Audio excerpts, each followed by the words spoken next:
If you want to stick a decal like this onto an object in Blender, first select the decal and add a Shrinkwrap Modifier to it. Click on the eyedropper and select your target object. And that's it, the decal will instantly stick to the surface of the object, no matter how you move, rotate, or flip it.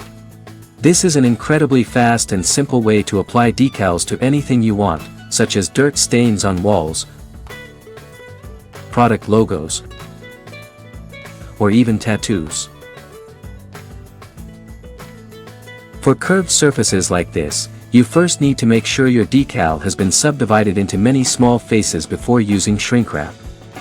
After that, add another modifier called Subdivision Surface, set it to simple mode, so the decal can conform to the surface even better. Now, if you plan to duplicate both the object and the decal, remember to select both of them before duplicating.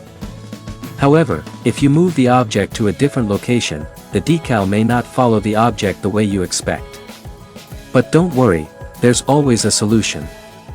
Select the decal first, then select the object, press Ctrl+P, and choose Object, keep Transform. Now your decal will stay attached to the object no matter where you move it.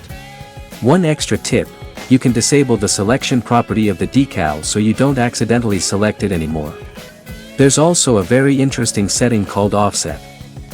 Basically, this setting lets you control the distance between the decal and the surface it's applied to. You can set it to extremely small values, which is a great trick for adjusting the render order of multiple decal layers. And you know what?